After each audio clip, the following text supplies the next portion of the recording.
남편은 5일간 지방 출장을 간다고 했습니다. 하지만 GPS는 남편이 고급 산후조리원에 있다고 가리켰습니다. 시댁 식구 6명 모두가 상간녀의 산후조리를 돕고 있었죠. 출장에서 돌아온 남편은 집에서 벌어진 상황에 경악을 금치 못했습니다. 제 인생은 지난 5년간 남편 민준과 함께 건축 자재 사업을 일구는데 온전히 바쳐졌습니다. 거대한 제국은 아닐지라도 번듯한 집 한 채와 적당한 차 한 대, 그리고 가장 중요하게는 이제 막 어린이집에 다니기 시작한 어린아들 준서를 키우기에 충분한 기반이었죠. 그 세월 동안 저희는 환상의 짝이었습니다.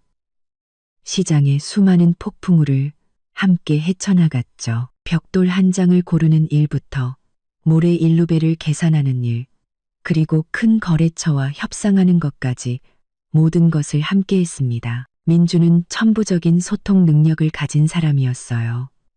현장 인부부터 대기업 이사까지 누구와도 막힘없이 대화하며 상대방을 존중받는다고 느끼게 만드는 재주가 있었죠. 반면 저는 뒤에서 모든 것을 정리하고 재정을 관리하는 역할이었습니다. 서윤이 네가 없었으면 난 벌써 3번은 부도났을 거야.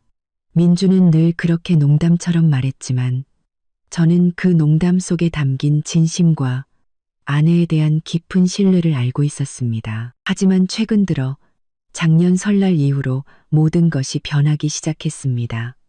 거창한 변화는 아니었어요. 마치 거울에 난 아주 미세한 균열처럼 한 침대에서 잠드는 아내만이 알아챌 수 있는 작은 변화들이었죠. 민주는 아들에게 짜증을 내는 일이 잦아졌고 몰래 휴대폰을 붙들고 있는 시간이 늘었으며 갑작스러운 출장 횟수도 눈에 띄게 잦아졌습니다. 분기에 한 번 가던 것이 이제는 2달에 한 번꼴로 사나흘씩 자리를 비웠죠. 그 월요일 아침, 제가 아들의 아침 식사를 준비하느라 분주할 때 민준이 바쁜 듯 하면서도 어딘가 긴장된 표정으로 부엌으로 내려왔습니다. 여보, 나 이번 주 목요일부터 5일 정도 출장 가야 할 것 같. 민준이 말했습니다. 목소리는 단호했지만 시선은 저를 마주치지 못하고 우유를 넣은 커피잔에만 고정되어 있었죠. 저는 계란 프라이를 올린 토스트 접시를 식탁에 내려놓으며 그를 바라봤습니다. 또 가요? 이번엔 어디인데요?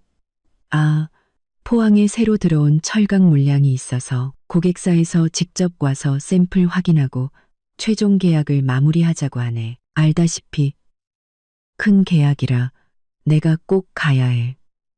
저는 고개를 끄덕이며 애써 담담한 목소리를 유지했습니다.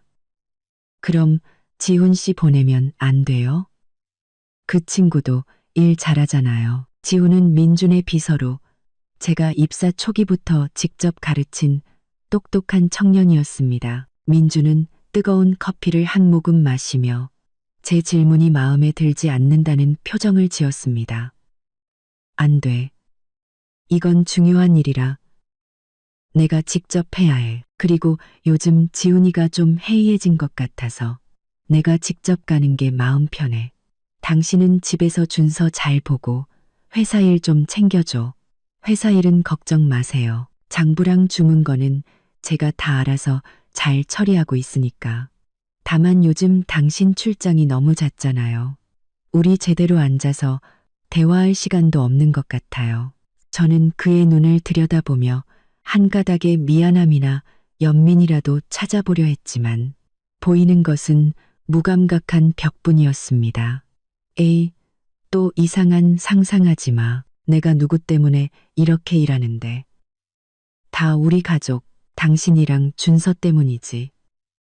남자가 밖에서 돈 버는 게 얼마나 힘든데 당신이 이해해줘야지. 집에서 애나 잘 키우면 되는 거야. 민주는 커피잔을 내려놓고 서둘러 일어섰습니다. 나 서재에 가서 서류 좀 챙겨야겠다. 점심에 급한 회의가 있어서 저는 남편의 뒷모습을 바라봤습니다. 등골을 타고 차가운 기운이 흘렀죠. 남자가 밖에서 돈 버는 게 얼마나 힘든데라는 말은 참 익숙했지만 오늘따라 그 말이 섬뜩할 정도로 비꼬는 것처럼 들렸습니다. 우리 집을 위해서일까? 아니면 내가 모르는 다른 집을 위해서일까? 이상한 점은 그의 말뿐만이 아니었습니다. 출장을 준비하는 방식도 평소와 달랐죠. 보통은 제가 그의 짐을 챙겨줬습니다. 저는 그가 거래처를 만날 때 어떤 색의 셔츠를 입는지, 장거리 운전을 할 때 어떤 양말을 선호하는지까지 꿰뚫고 있었죠. 하지만 이번에는 민준이 모든 것을 직접 챙겼고 심지어 오후 내내 서재문을 잠그기까지 했습니다. 의심은 하루아침에 생긴 것이 아니었습니다. 제가 전화를 걸 때면 갑자기 끊어버리던 순간들, 서둘러 삭제하던 문자 메시지들, 그리고 제게 등을 돌린 채 거짓으로 깊이 잠든 척하던 수많은 밤들로부터 쌓여온 것이었죠. 적어도 저는 그렇게 느꼈습니다. 제가 그에게 다가가려 할 때마다 그는 무의식적으로 몸을 움츠렸습니다. 남자의 마음이 변하면 그 얼굴부터 달라진다는 것을 저는 알고 있었습니다. 하지만 민주는 그 모든 변화를 바쁘다는 책임감이라는 가면 아래 교묘하게 숨겼습니다. 서윤아, 내 말 듣고 있어? 민준이 위층에서 짜증 섞인 목소리로 외쳤습니다. 오늘 오후에 창고에서 내 캐리어 좀 꺼내다 줘. 짐 싸야 하니까. 네, 알았어요. 저는 대답했지만 마음속으로는 조용한 결심을 굳혔습니다. 이번만큼은 부엌에서 밥이나 짓는 아내로만 머물지 않으리라. 내 마음속에서 점점 커져가는 이 불안의 근원을 찾기 위해 남편의 모든 행동을 파고들 것이다. 만약 모든 게 내 오해였다면 기쁘게 사과하고 받아들일 것이다. 하지만 만약 아니라면 저는 최악의 상황에 대한 준비가 되어 있었습니다. 그날 하루 종일 저는 넋이 나간 사람 같았습니다. 컴퓨터 앞에 앉아 회사의 재무보고서를 검토하려 애썼지만 숫자들은 눈앞에서 춤을 추었고 도무지 집중할 수가 없었습니다. 지금 제게 중요한 것은 이번 분기의 수익이 아니라 진실이었습니다. 제 인생의 모든 폭풍우를 함께 헤쳐온 그 남자에 대한 진실 말입니다. 저는 자리에서 일어나 창고로 가서 익숙한 검은색 캐리어를 꺼냈습니다. 그리고 민준이 들어오자마자 볼 수 있도록 침실 구석에 놓았죠. 그 캐리어는 우리와 함께 수많은 출장길에 올랐지만 오늘따라 유독 무겁고 비밀스러운 기운을 풍겼습니다. 그 안에는 옷과 서류 외에 또 무엇이 들어있을지 알 수 없었죠. 하지만 저는 민준의 이번 출장이 단순한 출장이 아닐 것이라고 직감했습니다. 그것은 어떤 시작이거나 혹은 아마도 끝일지도 모릅니다. 저는 긴 한숨을 내쉬며 마음을 다잡고 적절한 때를 기다렸습니다. 이제는 제 스스로 답을 찾아야 할 시간이었습니다.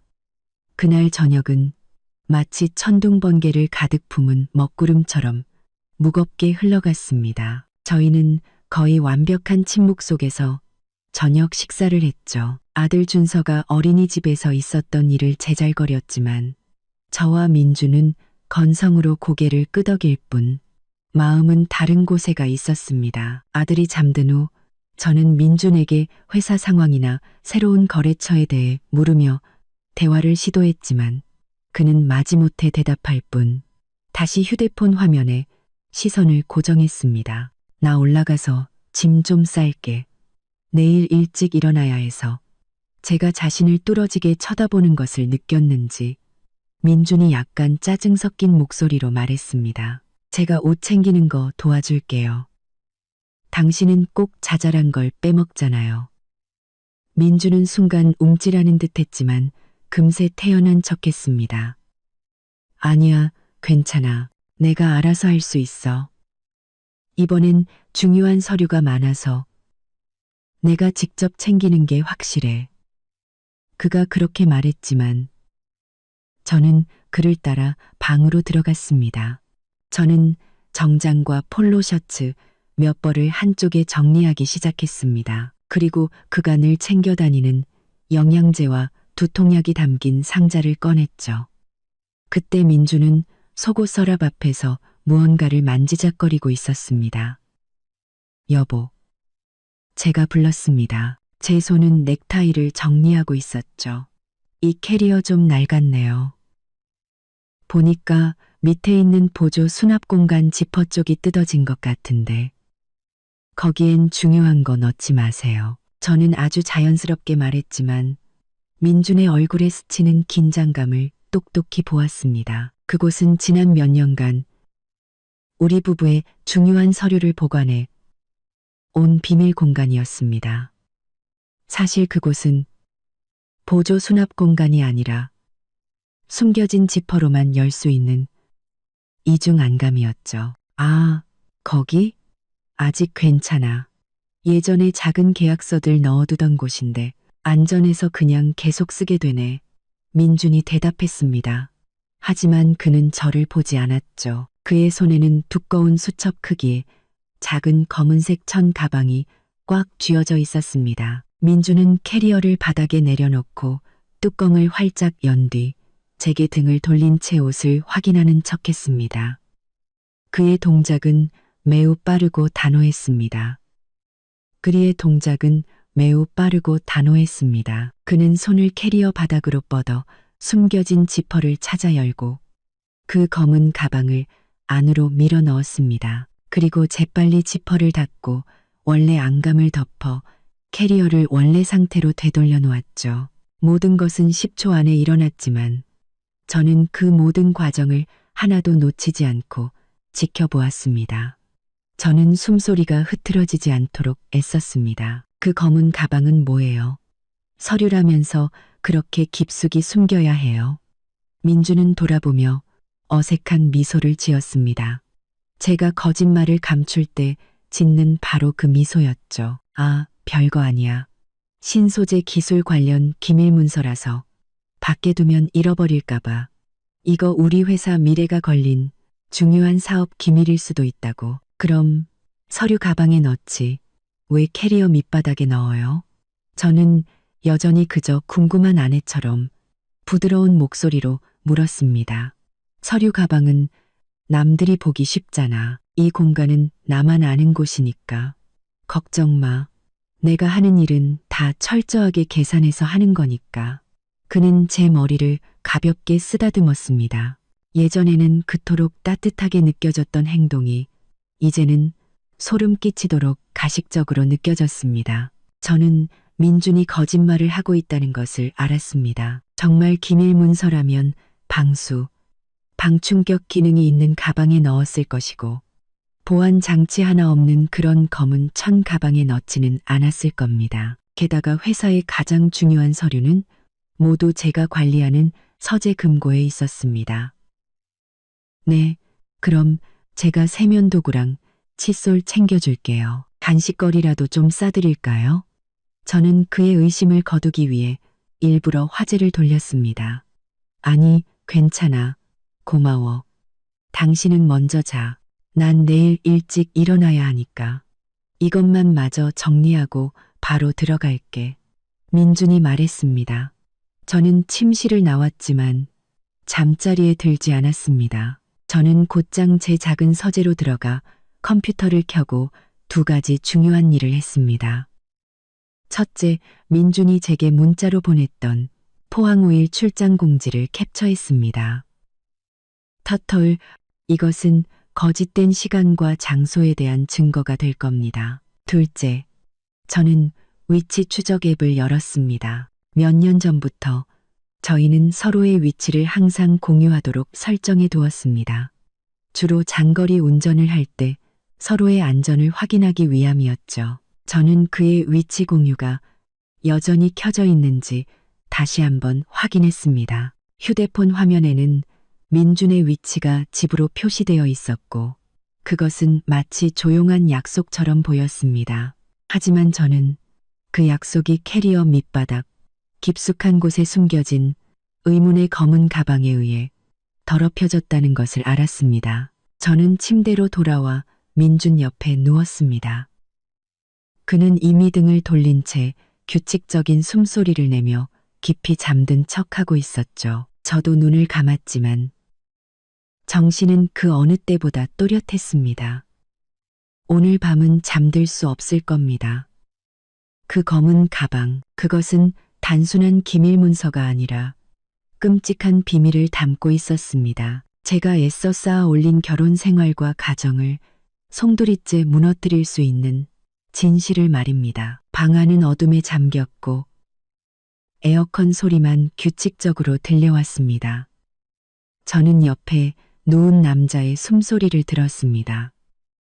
그록 제가 사랑하고 믿었던 그 남자는 이제 완전히 낯선 사람이 되어 있었습니다. 그의 앞에서 보였던 제 평정심은 얇은 얼음막에 불과했고 그 아래에는 의심이라는 차가운 강물이 세차게 흐르고 있었습니다. 저는 민준의 숨소리가 정말로 깊은 잠에 빠졌을 때 규칙적인 리듬으로 바뀔 때까지 기다렸습니다. 저는 조심스럽게 몸을 움직여 이불 밖으로 발을 빼냈고 나무 바닥에서 소리가 나지 않도록 애썼습니다. 저는 캐리어 앞으로 다가가 작은 스탠드 조명을 켰습니다. 아주 빠르고 교묘하게 어떤 흔적도 남기지 말아야 했습니다. 손은 떨렸지만 제 결심은 저를 이상할 정도로 침착하게 만들었습니다. 저는 도둑이 아닙니다. 그저 제 인생의 진실을 찾으려는 사람일 뿐이죠. 저는 무릎을 꿇고 조용히 캐리어를 열었습니다. 옷가지를 한쪽으로 치우고 캐리어 바닥에 안감을 찾았습니다. 조심스럽게 손을 넣어 숨겨진 지퍼를 찾았죠. 지퍼가 딸깍하는 아주 작은 소리를 냈지만 고요한 밤중에 그 소리는 제게 총성처럼 크게 들렸습니다. 민준이 깰까봐 겁이 났지만 그는 여전히 미동도 없었습니다. 검은 가방이 그 안에 고이 놓여 있었습니다.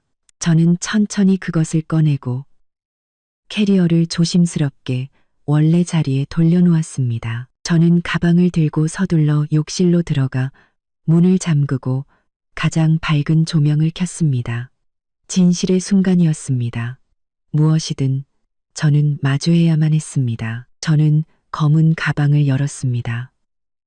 손은 약간 떨렸지만 심장은 이미 준비가 되어 있었죠. 안에는 서류 뭉치도 현금도 아니었습니다. 아무런 생명이 없는 물건이었지만 그것이 담고 있는 의미는 끔찍했습니다. 눈부신 욕실 조명 아래 검은 가방 속의 물건이 뚜렷하게 모습을 드러냈습니다. 그것은 마치 차갑고 날카로운 칼날처럼 제 눈을 똑바로 찔렀죠. 그것은 민준이 변명했던 것처럼 업무나 사업적 목적으로 쓰일 수 있는 물건이 결코 아니었습니다. 그것은 제조사의 상표와 접힌 자국이 그대로 남아있는 아주 새로운 신생아용 속사계였습니다. 속사계는 작은 흰 구름 무늬가 그려진 연한 하늘색이었습니다. 부드럽고 포근하고 민준이 말했던 포항의 그 어떤 철강 계약과도 전혀 어울리지 않았죠. 저는 그 자리에 얼어붙었습니다. 모든 감각이 마비되는 것 같았죠. 저는 속사계를 멍하니 바라보다가 다시 검은 가방을 내려다보았습니다. 손을 뻗어 부드러운 면직물을 만져보았습니다. 손끝에서부터 차가운 감각이 온몸으로 퍼져나갔습니다. 연한 하늘색, 아기 속사계, 이 세 가지 단서만으로도 지난 몇 달간 제가 애써 스스로를 안심시키려 했던 모든 노력과 변명들이 한순간에 무너져 내렸습니다. 오랫동안 막연했던 두려움이 순식간에 끔찍하고 명백하며 부인할 수 없는 진실이 되어버렸습니다. 저와 함께 사업을 일구고 아들 준서를 낳아 함께 키운 남편이 이제 다른 생명을 준비하고 있었습니다. 울음이 나오지 않았습니다. 울 수가 없었죠. 눈물은 흘러내리지 않고 가슴 속에서 단단하게 굳어버린 것 같았습니다. 가슴이 꽉 막혀 숨쉬기조차 힘들었습니다. 마치 거대한 바위가 짓누르는 것 같았죠. 이 고통은 아내로서 느끼는 평범한 질투가 아니었습니다. 지난 5년간 절대적으로 믿어왔던 사람에게 뼛속까지 배신당한 느낌, 거짓의 불길에 타버린 느낌이었습니다. 이 연한 하늘색 아기 속삭이는 그 어떤 자백보다도 더 많은 것을 말해주고 있었습니다. 그것은 한 아버지의 세심한 준비와 설레는 기다림을 보여주었죠. 그것은 민준이 제 등 뒤에서 몰래 쌓아 올린 두 번째 삶에 대한 명백한 물증이었습니다. 저는 천천히 속삭이를 다시 가방에 넣고 원래대로 깔끔하게 접었습니다. 충격 뒤에 찾아온 섬뜩한 평정심 덕분에 저는 기계적으로 움직일 수 있었습니다. 저는 소리를 지르거나 난리를 피우는 대신 행동해야 한다는 것을 알았습니다. 저는 아들 준서가 옆방에서 곤히 자고 있는 상황에서 이성을 잃는 그런 여자가 아니었습니다. 저는 검은 가방을 캐리어의 비밀 공간에 다시 넣어두었습니다. 숨겨진 지퍼를 잠그고 안감을 덮었죠. 모든 것이 원래대로 돌아왔습니다. 검은색 캐리어는 방구석에서 조용히 내일 아침에 출장을 기다리고 있었습니다. 저는 아들 준서를 생각했습니다. 아이는 이제 겨우 5살이고 온전한 가정이 필요했습니다. 저는 회사를 그리고 그곳의 민준과 함께 쏟아부었던 수많은 노력과 땀, 눈물을 생각했습니다. 모든 것을 허무하게 무너뜨릴 수도 모욕적으로 버림받는 사람이 될 수도 없었습니다. 이 순간 저는 더 이상 슬픔을 느끼지 않았습니다. 버림받는 사람이 될 수도 없었습니다. 대신 차가운 분노와 강철 같은 결심이 솟아올랐죠. 만약 민준이 이 길을 선택했다면 저 서유는 가만히 앉아 당하고만 있지는 않을 겁니다. 저는 그 여자가 누구인지, 아들을 낳았는지, 딸을 낳았는지, 그리고 민준이 우리의 공동 재산을 얼마나 빼돌려 그 새로운 가정을 꾸렸는지 모든 것을 낱낱이 밝혀내야 했습니다. 이 흑백을 가리는 일은 서두를 수 없다는 것을 알았습니다. 저는 모든 것을 비밀에 붙이고 민준이 제가 그의 비밀을 알아챘다는 사실을 눈치채지 못하게 해야 했습니다. 그가 안심하고 경계를 풀도록 저는 계속해서 믿음직하고 온화한 아내 역할을 해야 했습니다. 이것은 단순한 부부싸움이 아니었습니다. 이것은 법적, 경제적 전쟁이었고 먼저 평정심을 잃는 자가 패배하는 게임이었습니다. 창문 커튼 너머로 새벽빛이 희미하게 새어 들어오기 시작했습니다. 저는 밤새 뜬 눈으로 앉아 있었지만 정신은 그 어느 때보다 맑았습니다. 민준이 잠에서 깼을 때 제가 안락 의자에 앉아 책을 읽고 있는 것을 보고 약간 놀란 듯 했습니다. 앉았어? 왜 침대에 안 눕고 거기 앉아 있어? 그가 약간 걱정스러운 목소리로 물었습니다. 저는 미소를 지었습니다. 자연스러움을 유지하기 위해 엄청난 노력이 필요한 미소였죠. 잠이 잘 안 와서 일찍 일어나서 책 좀 읽었어요. 일어났어요. 아침 식사 준비해 줄게요. 응, 고마워. 민준이 대답했습니다. 그는 다가와 제 이마에 가볍게 입을 맞췄습니다. 그 입맞춤이 지금 제게는 더러운 얼룩처럼 느껴졌습니다. 이번 출장 다녀오면서 당신이랑 준서 선물 사올게. 네, 알았어요. 운전 조심하고 건강 잘 챙겨요. 저는 대답하며 속으로 생각했습니다. 당신의 이번 출장은 우리 인생을 송두리째 바꿔놓을 여행이 될 거예요. 저는 민준이 욕실로 들어가는 것을 보았습니다. 제 머릿속에서는 그 연한 하늘색 아기 속삭이가 곧 벌어질 무자비한 전투를 알리는 깃발로 변해 있었습니다. 저는 다짐했습니다.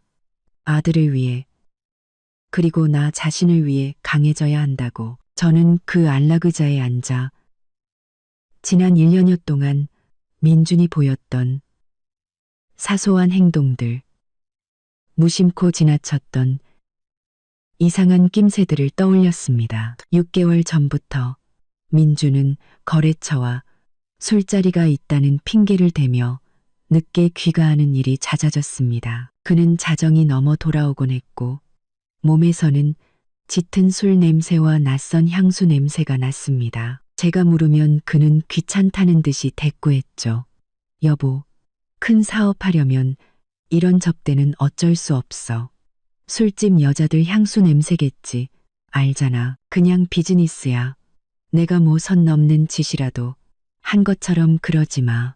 그때 저는 그를 믿었습니다. 남자가 밖에서 돈 버는 게 힘드니 접대는 피할 수 없는 일이라고 생각했죠. 하지만 이제 와서 보니 그 밤들은 단순한 접대가 아니었습니다. 시어머니 생신날도 기억납니다. 온 가족이 모였지만 민준만은 자리에 없었죠. 그는 미안함이 가득한 목소리로 전화를 걸어왔습니다. 어머니, 죄송해요. 철강 물량에 문제가 생겨서 지금 급하게 항구에 나와 있어요. 외국 파트너랑 해결해야 해서요. 도저히 못 갈 것 같아요. 이해해 주세요. 시부모님은 실망한 기색이 역력했지만 그래도 이해하는 척 하셨습니다. 그래, 일이 우선이지. 일부터 잘 마무리하거라. 하지만 그날 민주는 항구에 가지 않았습니다. 이제 저는 추측할 수 있었습니다. 아마도 그날 그의 내연녀는 친어머니보다 더 중요한 이유로 그를 곁에 필요로 했을 겁니다. 4개월 전쯤 제가 우연히 민준이 새 휴대폰을 산 것을 본 일도 뚜렷이 기억납니다. 그가 평소에 쓰던 종류가 아닌 구형 모델이었죠. 제가 물었습니다. 휴대폰은 왜 또 샀어요? 또 땅 샀거나 집이라도 사게요? 민주는 아주 재빨리 대답했습니다. 아, 이거 지훈이 주려고. 걔 쓰던 폰이 고장 났다는데 연락할 일이 많아서 하나 사줬어. 저는 민준이 직원들에게 후한 사람이라고 늘 생각해왔기에 아무런 의심도 하지 않았습니다. 하지만 이제 와서 보니 그 휴대폰과 문이 잠긴 서재에서 몰래 하던 통화들은 명백한 신호였습니다. 이 모든 사건들이 연한 하늘색 아기 속삭이와 합쳐지자 민준이 쌓아올린 거짓 행복의 장막은 산산조각이 났습니다. 저는 역겨움을 느꼈습니다. 단지 배신감 때문만이 아니라 그가 너무나도 능숙하게 거짓말을 하고 심지어 가족을 위해서라는 명분을 내세워 자신의 죄를 덮으려 했다는 사실 때문이었습니다. 저는 창밖을 보았습니다. 어둠은 걷히고 민준의 5일짜리 출장이 시작되는 목요일의 희미한 아침 햇살이 비치고 있었습니다. 저는 감정에 휘둘려서는 안 된다는 것을 알았습니다. 눈물, 비난, 질투는 이 순간 아무 소용이 없으며 오히려 상대방에게 경고 신호를 줄 뿐이었습니다. 저는 다른 사람이 되어야 했습니다. 차갑고 이성적이며 치밀한 전략을 가진 여자로 말입니다. 저는 자리에서 일어나 부엌으로 가서 평소처럼 아침 식사를 준비하기 시작했습니다. 저는 민준과 준서 그리고 제 자신을 위한 아침을 차렸습니다. 겉으로 저는 여전히 현명한 아내, 완벽한 엄마인 서윤이었습니다. 하지만 제 내면은 이미 소리 없는 전쟁을 준비하는 전략가로 변해 있었습니다. 아침 식사를 하는 동안 민주는 한결 편안해 보였습니다. 아마도 모든 것이 완벽하게 감춰졌다고 생각했기 때문이겠죠. 준서는 아직 안 일어났어? 얼굴 한번 보고 가야지. 민준이 커피를 마시며 물었습니다. 방금 일어났어요. 위층에서 양치하고 있어요. 그냥 두세요. 알아서 내려올 거예요. 아침은 다 차려놨어요. 저는 아무 일도 없다는 듯 달콤한 목소리로 대답했습니다. 민준을 배웅할 때도 저는 그 미소를 유지했습니다. 운전 조심해요. 도착하면 전화하고요. 응, 알았어. 얼른 들어가. 오후에 다시 전화할게. 민주는 저를 급하게 한번 안아주고는 서둘러 차에 올랐습니다. 저는 문 앞에 서서 회사차가 골목을 빠져나가 모퉁이 너머로 완전히 사라질 때까지 지켜보았습니다. 저는 바로 집으로 들어가지 않았습니다. 민준이 충분히 멀리 가서 다시 돌아오지 않을 것이라는 확신이 들 때까지 약 10분간 그 자리에 서 있었죠. 그런 다음 집으로 들어가 문을 잠그고 서재로 올라갔습니다. 진실을 확인할 시간이었습니다.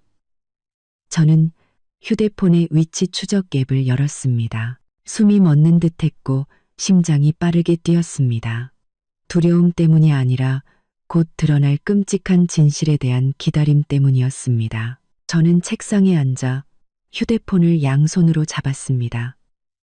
화면이 밝아지며 지도 위에 2개의 점이 표시되었습니다. 하나는 집에 있는 저를 나타내는 분홍색 점, 다른 하나는 민준의 위치를 나타내는 초록색 점이었습니다. 민준의 차는 익숙한 거리를 천천히 지나 우리 회사를 거쳐 도심으로 향하고 있었습니다. 저는 지도를 뚫어져라 쳐다보며 손에 땀이 날 정도로 휴대폰을 꽉 쥐었습니다. 아침 9시쯤 약 1시간을 이동한 후 초록색 점에 움직임이 느려지기 시작했습니다. 그 점은 앞으로 나아가지 않고 오히려 큰 건물과 의료시설이 밀집한 도심 한복판에서 완전히 멈춰섰습니다. 저는 지도를 확대했습니다.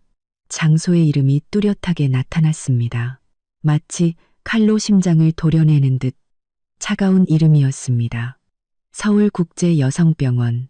그동안의 모든 의심, 아기 속삭이에 대한 모든 두려움이 이제 구체적인 이름으로 확인되었습니다. 민주는 출장을 간 것이 아니었습니다. 그는 산부인과 병원에 있었습니다. 그의 내연녀가 아이를 낳은 것이 틀림없었습니다. 저는 말없이 앉아 있었습니다. 배신감과 무시당했다는 느낌은 더 이상 격렬한 고통으로 다가오지 않았습니다. 대신 파괴적인 분노가 치밀어 올랐죠. 그는 나를 뭐라고 생각한 걸까? 철강계약이라는 어설픈 거짓말에 쉽게 속아 넘어갈 바보로 본 걸까?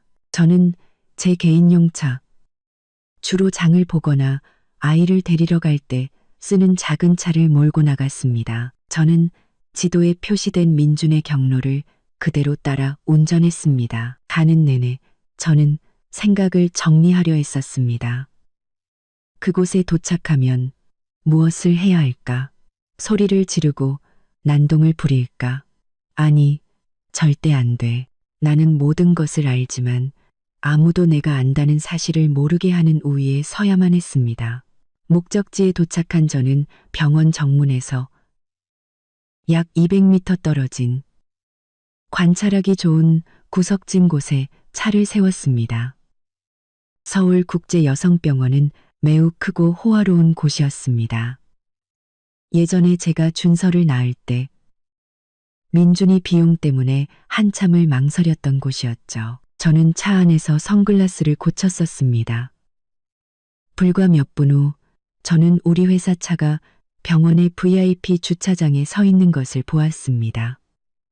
그리고 민준이 보였죠. 그는 정장을 말끔하게 차려입고 차에서 내렸습니다. 하지만 지난 5년간 익숙했던 그의 얼굴에는 이제 긴장감과 함께 낯선 설렘과 다정함이 뒤섞여 있었습니다.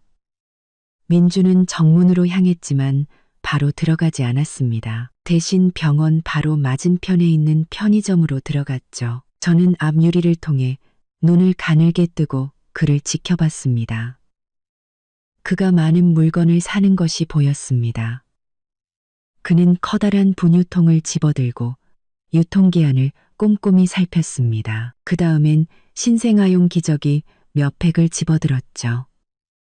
그리고는 유아용품 코너로 가서 젖병 세정제를 골랐습니다. 그는 너무나 세심해서 직원에게 신생아에게 어떤 분유가 좋은지 묻기까지 했습니다. 눈물이 흐르지는 않았지만 목구멍으로 짜디짠 무언가가 넘어오는 것을 느꼈습니다.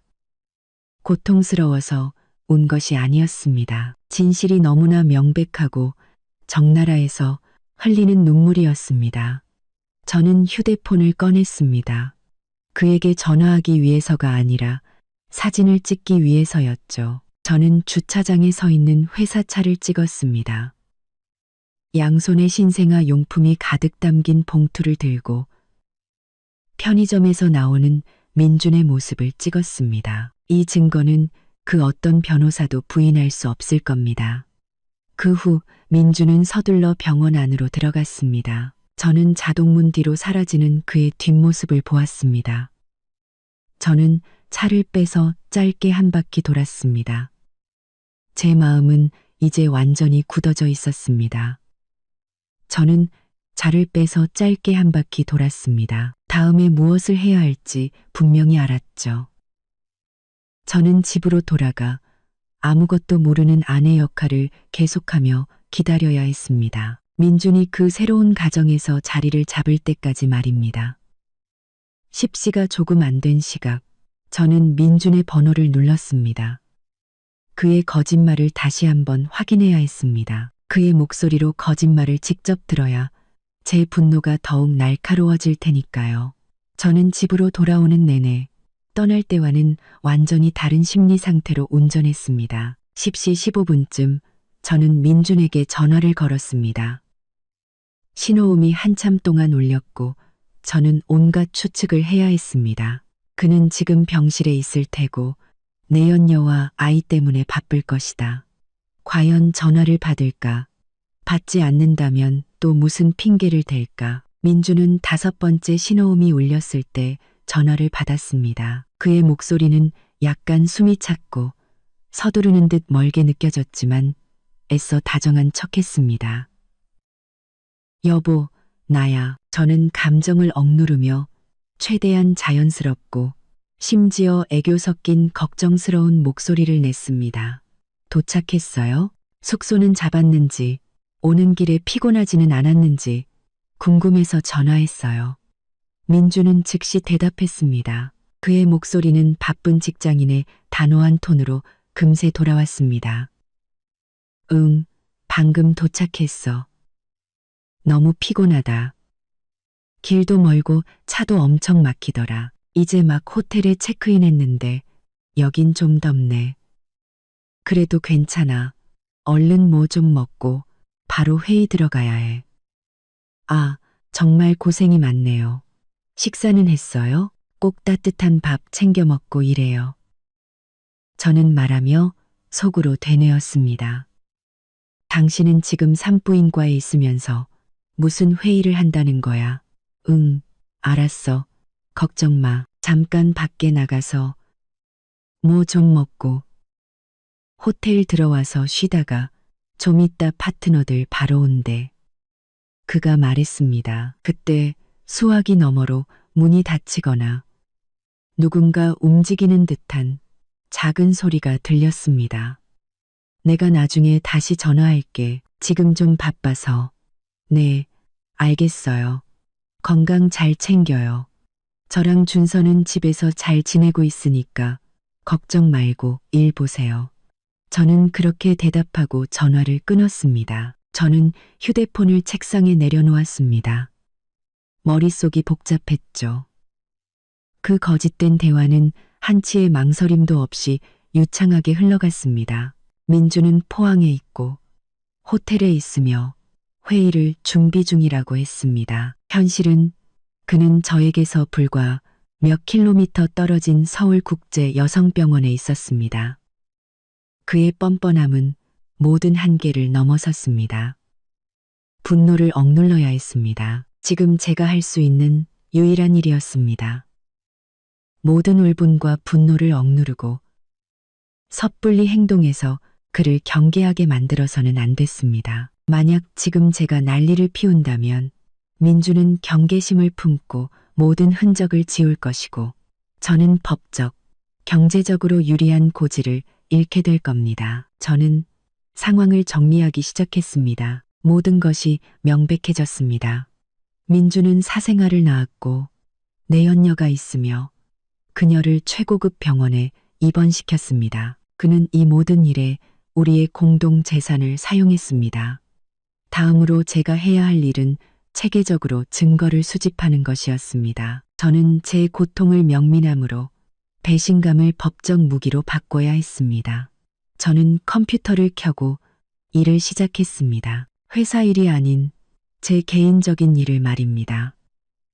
먼저 저는 부부 공동 명의의 은행 계좌를 열었습니다.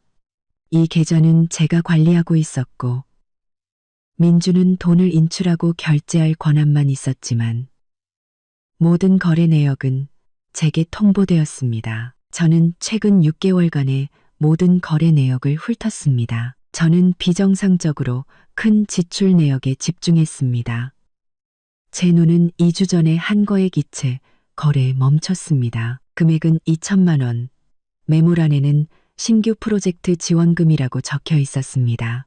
수취인의 이름은 김혜진. 저는 회사에 김혜진이라는 개인에게 현금을 이체해야 할 프로젝트가 있었다는 기억이 전혀 없었습니다. 저는 계속해서 가계부를 확인했습니다. 민주는 거의 매주 거액의 현금을 인출했습니다. 그는 늘 거래처 접대비로 쓴다고 말했지만 그 지출 내역은 회사 보고서에 전혀 기재되지 않았습니다. 제가 찾아낸 숫자 하나하나가 제 가슴을 베는 칼날이었지만 동시에 명백한 증거이기도 했습니다. 저는 모든 의심스러운 거래 내역 화면을 캡처하고 신중하게 인쇄하여 별도의 파일에 보관했습니다. 저는 오후 내내 식사도 거른 채 마치 기계처럼 그 일에 매달렸습니다. 준서가 집에 돌아왔을 때 저는 모든 것을 잠시 접어두고 아이와 놀아주고 저녁을 차렸습니다. 저는 준서의 삶을 평온하게 유지해야 한다는 것을 알았습니다. 아이가 지금 제 가장 큰 목표이자 힘이었으니까요.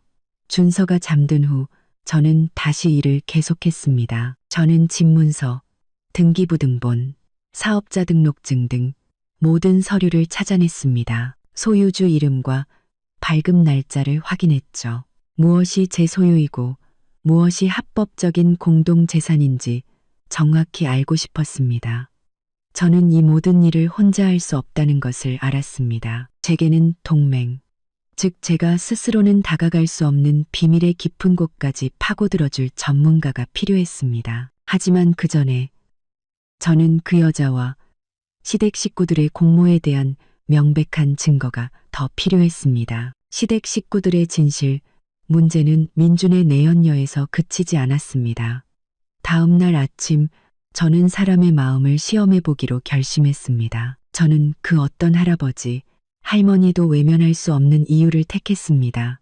바로 제 아들 준서가 아프다는 것이었죠. 준서는 유독 할머니, 할아버지를 잘 따랐고 저는 준서가 열이 난다는 소식만 들으면 시부모님이 걱정하며 바로 달려오실 거라는 걸 알았습니다. 아침 10시쯤 저는 시어머니께 전화를 걸었습니다. 일부러 당황하고 걱정하는 듯한 목소리를 냈지만 필요한 만큼의 침착함은 유지했죠. 전후로 대서 떨을 만큼의 침착함은 유지했죠. 어머니, 저 서윤이에요. 저는 휴대폰을 꽉 쥔 채 말했습니다. 시어머니의 목소리는 마치 어딘가에서 몰래 통화하는 사람처럼 약간 숨이 가빠 보였습니다. 서윤이냐? 이 시간에 웬일이니? 내가 지금 좀 바빠서. 네, 죄송해요, 어머님. 그런데 급하게 도움이 필요해서요. 준서가 열이 너무 심해요. 계속 끙끙 앓기만 하고 해열제를 먹였는데도 소용이 없어요. 민준 씨는 포항 출장 중이고 저 혼자서는 애를 데리고 병원에 가기가 너무 힘들어서요. 가는 길에 지칠까봐 걱정돼서요. 아버님이랑 같이 오셔서 준서 병원 가는 것 좀 도와주실 수 있으세요? 저는 시어머니가 잠시 말을 멈추는 것을 들었습니다. 아마 누군가를 쳐다보거나 어떤 거짓말을 지어낼지 고민하는 중이었을 겁니다. 어머나, 우리 준서가 또 아프다니? 아이고, 내 새끼 어떡해. 목소리는 걱정스러워 보였지만 당장이라도 달려올 기세는 전혀 아니었습니다. 그런데 안 되겠다. 얘야, 오늘 아버님은 중요한 일이 있어서 일찍 나가셨고 나는 지금 이모님 댁에 와 있단다. 이모님이 병원에 가셔서 내가 집 좀 봐주기로 했거든.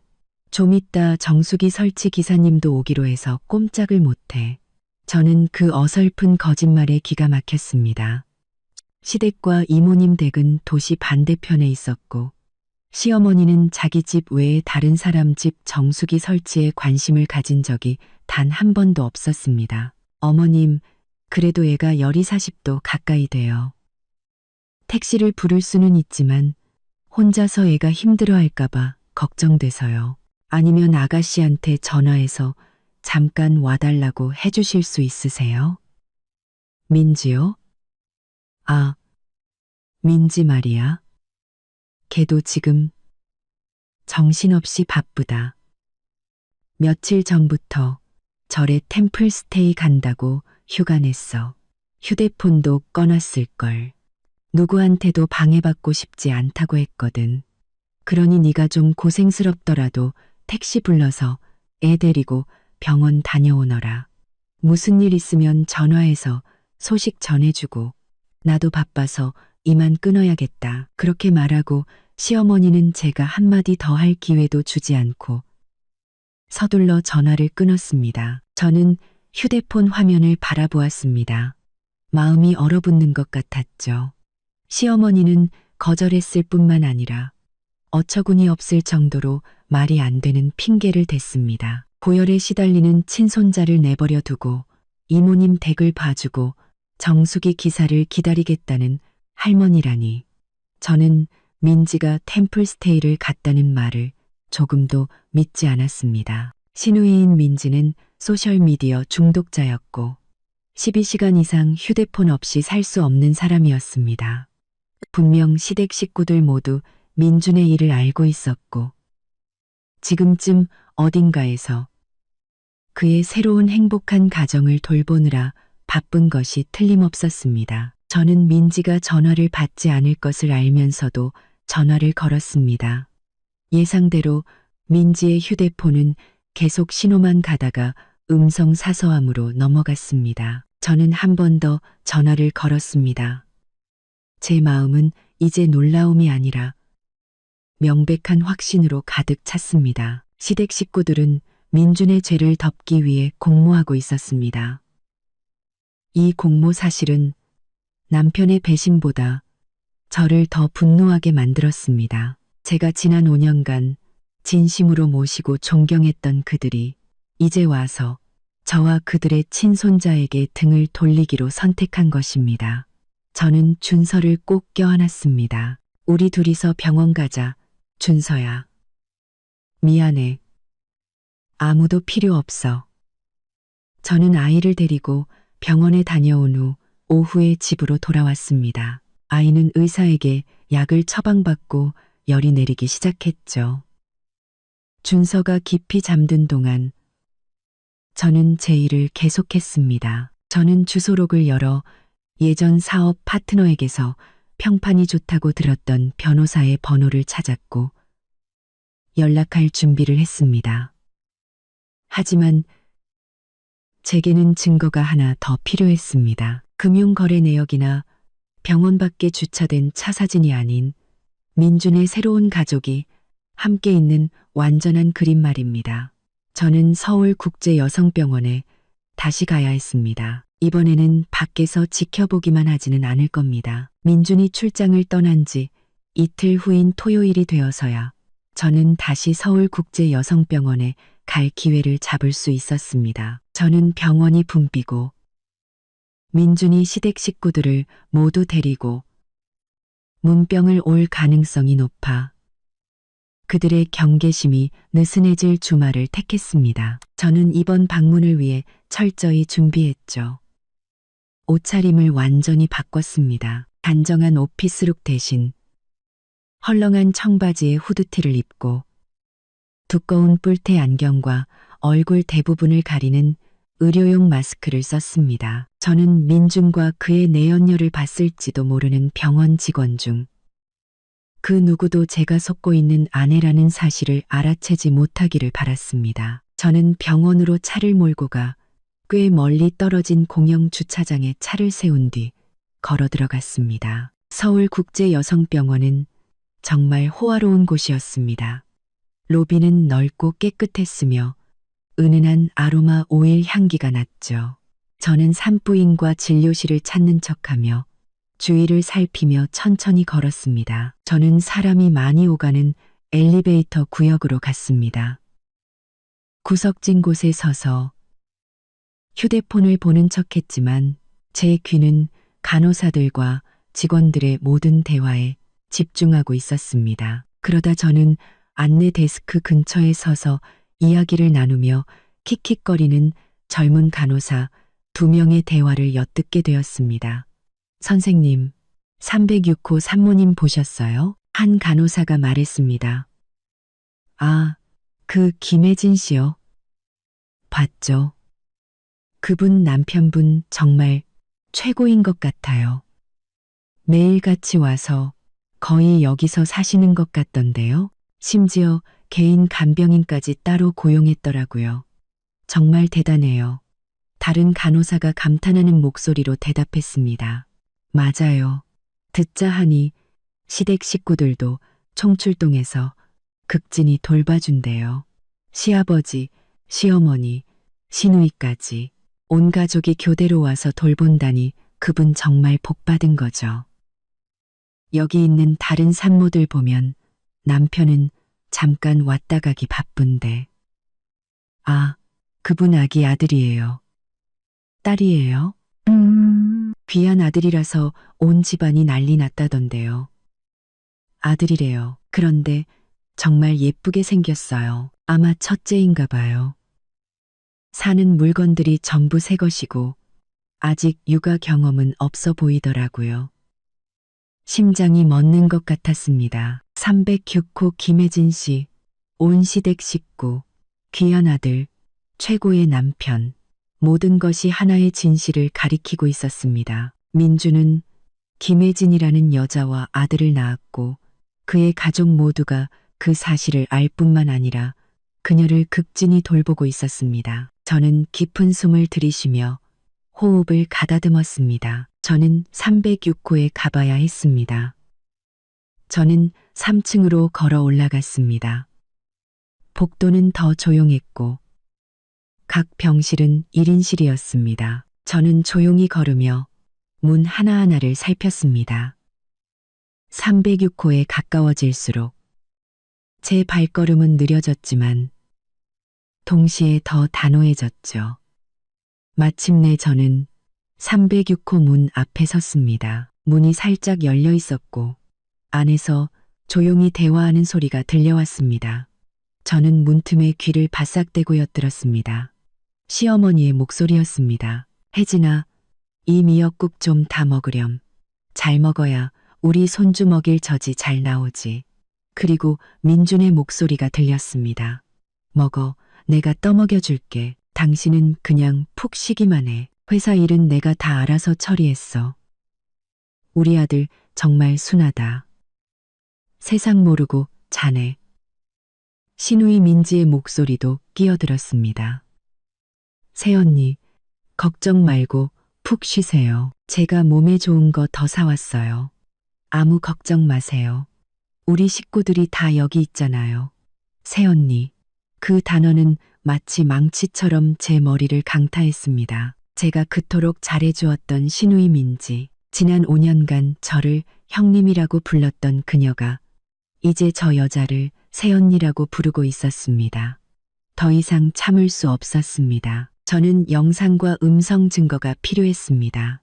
저는 휴대폰을 꺼내 무음 모드로 바꾸고 카메라와 녹음 기능을 켰습니다. 저는 306호 문을 아주 살짝 안을 들여다볼 수 있을 만큼만 더 열었습니다. 방 안의 광경은 제게 치명적인 일격이었습니다. 민주는 침대 옆에 앉아 연한 하늘색 속삭이에 쌓인 아기를 품에 안고 있었습니다. 제가 그의 캐리어에서 봤던 바로 그 속삭이였습니다. 그는 고개를 숙여 아기의 이마에 가볍게 입을 맞췄습니다. 그의 얼굴에는 사랑과 만족감이 가득했죠. 김혜진이라는 여자는 침대에 누워 있었습니다. 그녀는 매우 젊었고 피곤한 기색이었지만 눈은 행복으로 빛나고 있었습니다. 시어머니는 그녀에게 미역국을 떠먹여주고 있었고 시아버지는 안락의자에 앉아 신문을 읽고 있었습니다. 민지는 테이블 위 과일을 정리하고 있었죠. 이것은 단순한 외도가 아니었습니다.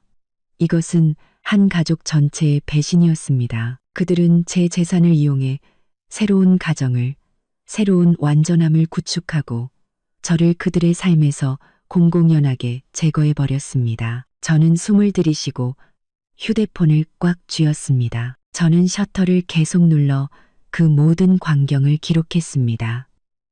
그들의 따뜻한 대화도 전부 녹음했죠. 그들의 따뜻한 대화도 전부 녹음했죠. 우리 손주, 새언니, 우리 아들이라는 말들은 부인할 수 없는 증거가 될 겁니다. 충분한 증거를 모은 후 저는 조용히 문을 닫았습니다. 저는 306호를 빠져나와 마치 불길 속에서 걸어 나온 듯한 기분으로 병원 복도를 걸었습니다. 저는 진실을 보았습니다. 이제 제가 행동할 차례였습니다. 저는 변호사에게 연락해야 했습니다. 모든 것을 전문적이고 법적인 차원으로 끌어올려야 했습니다. 서울국제여성병원을 떠나 저는 바로 집으로 가지 않았습니다. 한적한 카페에 차를 세우고 휴대폰을 꺼내 방금 찍은 사진과 녹음 파일을 다시 확인했습니다. 서울국제여성병원을 떠나 민준이 다른 여자의 아들을 안고 있는 모습, 그리고 그 곁을 지키는 시부모와 시누이의 모습은 제 안에 남아있던 마지막 연약함마저 불태워버렸습니다. 저는 더 이상 혼자 행동할 수 없다는 것을 알았습니다. 제게는 전문가, 제 감정적인 증거들을 완벽한 법적 서류로 만들어줄 사람이 필요했습니다. 변호사가 필요했죠. 저는 주소록에서 예전에 우리 회사의 작은 계약 소송건을 자문해 주었던 서 변호사의 번호를 찾았습니다. 서 변호사는 중년의 여성으로 예리하고 일 처리에서 단호하기로 유명했습니다. 여보세요. 서 변호사님 맞으시죠? 저 건축자재회사 민준 씨 아내 서윤이라고 합니다.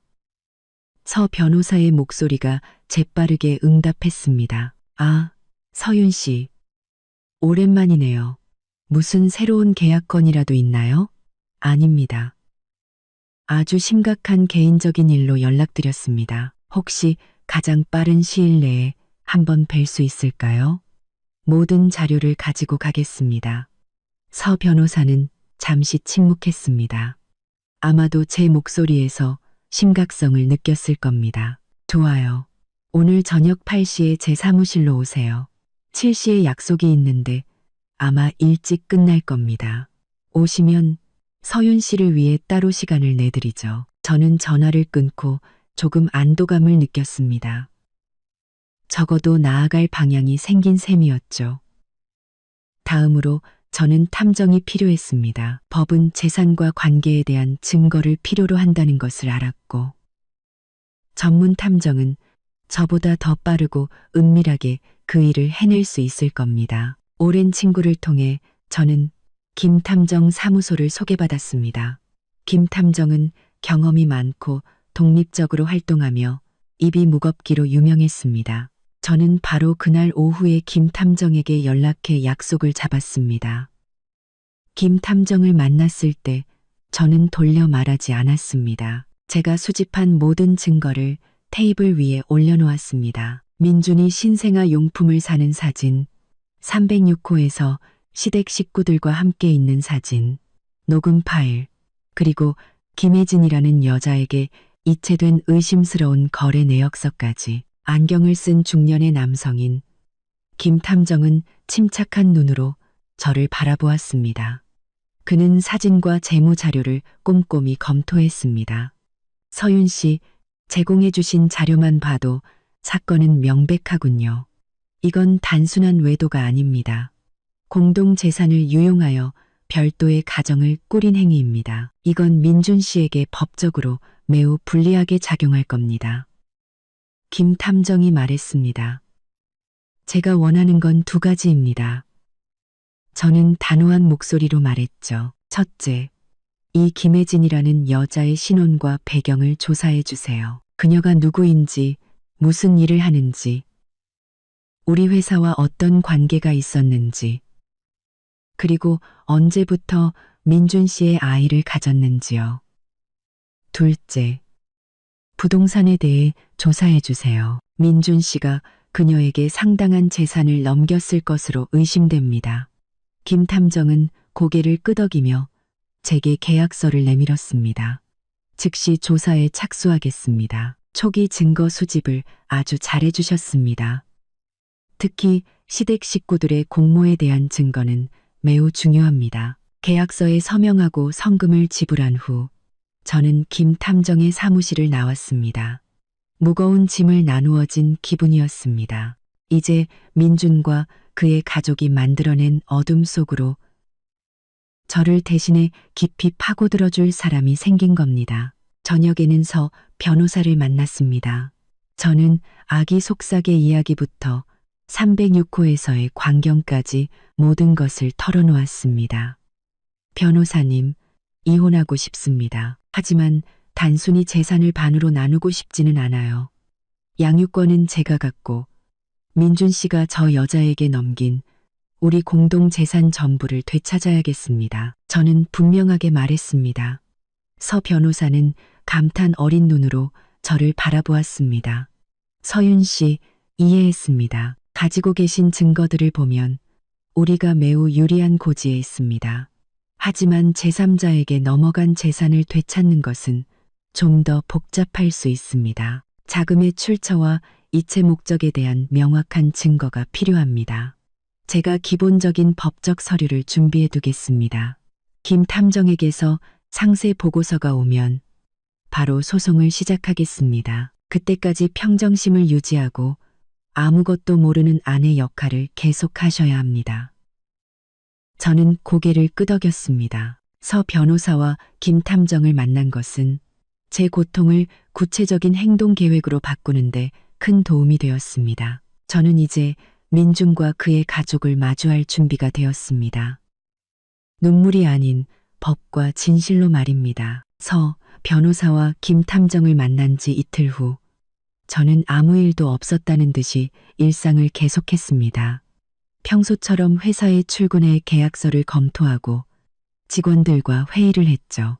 저는 이전보다 더 침착하고 효율적으로 모든 일을 처리했습니다. 제가 회사를 안정적으로 지키는 하루하루가 다가올 전쟁을 앞두고 제 권력과 입지를 강화하는 시간이라는 것을 알았기 때문입니다. 하지만 제 머릿속은 항상 민준과 그의 작은 가족에 대한 생각으로 가득 차 있었습니다. 그가 제 피와 땀으로 번 돈으로 밖에서 행복한 삶을 누리고 있다는 사실을 견딜 수가 없었습니다. 민준의 거짓 출장 나흘째인 월요일 아침, 저는 김 탐정에게서 전화를 받았습니다. 그의 목소리는 차분했지만 저는 그 말 한마디 한마디에 담긴 심각성을 느낄 수 있었습니다. 서윤 씨, 요청하신 상세 조사 결과가 나왔습니다. 모든 것이 예상하신 대로였고 심지어 더 심각합니다. 사무실로 오셔서 서류를 확인하시고 다음 계획을 논의했으면 합니다. 저는 서둘러 일을 정리하고 직원들에게는 중요한 파트너와 회의가 있다고 둘러댔습니다. 점심때쯤 김 탐정의 사무실에 도착했죠. 김 탐정은 제 앞에 두꺼운 서류 파일을 놓았습니다. 그는 파일을 펼쳐 체계적으로 정리된 증거들을 가리켰습니다. 이 김혜진이라는 여성, 본명은 김혜진 맞습니다. 최근 졸업한 인턴 사원으로 약 6개월간 서윤 씨 회사 마케팅팀에서 근무했습니다. 민준 씨와의 관계는 그때부터 시작된 것으로 보입니다. 입사 후 얼마 지나지 않아 임신을 했고요. 김 탐정이 담담하게 설명했습니다. 저는 들었지만 놀라지 않았습니다. 모든 것이 너무나 명백했으니까요. 저는 그저 고개를 끄덕여 계속하라는 신호를 보냈습니다. 가장 중요한 것은 재산 부분입니다. 지난 1년 반 동안에 민준 씨의 모든 거액 거래를 추적한 결과 김혜진 씨에게 넘어간 2건의 큰 재산 이전을 확인했습니다. 김 탐정은 2개의 은행 거래, 내역서 사본과 증빙 서류를 제 쪽으로 밀었습니다. 첫 번째 증거는 민준 씨가 작년 3월부터 현재까지 김혜진 씨의 계좌로 총 8천만 원을 이체한 은행 거래 내역입니다. 이 돈은 여러 명목으로 이체되었지만 대부분 개인적인 송금이었습니다. 이것은 부부 공동 재산이며 서윤 씨는 이 금액 전부에 대한 반환을 청구할 근거가 충분합니다. 김 탐정이 말했습니다. 저는 8천만 원이라는 숫자를 보았습니다. 탐정이 8천만 원이라는 숫자를 보았습니다. 그것은 회사의 상당한 유동 자금이었습니다. 민주는 그 돈을 내연녀에게 생활비로 대준 것입니다. 2번째 증거는 더욱 충격적이었습니다. 김 탐정은 부동산 매매 계약서 사본을 테이블 위에 올려놓았습니다. 이 서류는 지난달 민준 씨가 강남구에 있는 고급 오피스텔을 매입했다는 증거입니다. 이 오피스텔의 가치는 5억 원이며 전액 현금으로 일시불 지급되었습니다. 주목할 점은 이 오피스텔이 김혜진 씨 명의로 되어 있다는 것입니다. 5억, 제 손이 떨리는 숫자였습니다. 우리가 지금 살고 있는 집, 우리가 그토록 고생하며 겨우 마련한 이 집조차도 그렇게 큰 금액을 일시불로 지불할 가치는 아니었습니다. 민주는 가족과 회사에 축적된 자본 대부분을 빼돌려 내연녀에게 집을 사준 것입니다. 김 탐정님, 확실한가요? 이 오피스텔이 완전히 그녀 명의로 되어 있다고요? 제 목소리가 굳어지며 물었습니다. 확실합니다. 서윤 씨, 매매는 매우 은밀하게 이루어졌지만 부동산 등기 기록은 숨길 수 없습니다. 민준 씨는 임의명의 이전 절차까지 완료했습니다. 이것은 민준 씨가 아내의 동의 없이 공동재산을 유용하여 타인에게 이전한 가장 명백한 증거입니다. 저는 의자에 몸을 기댄 채 서류에 인쇄된 숫자들과 김혜진이라는 이름을 뚫어져라 쳐다보았습니다. 고급 산후조리원 비용, 매달 지원해준 수백만 원의 생활비, 그리고 5억짜리 오피스텔. 이 모든 것이 제 것이었고 제 노력이었습니다. 이 배신은 단지 감정의 문제가 아니었습니다. 그것은 치밀하게 계획된 잔인한 경제적 공격이었습니다. 고맙습니다. 김 탐정님. 충분한 정보를 얻었습니다. 저는 말하며 서류 파일을 챙겼습니다.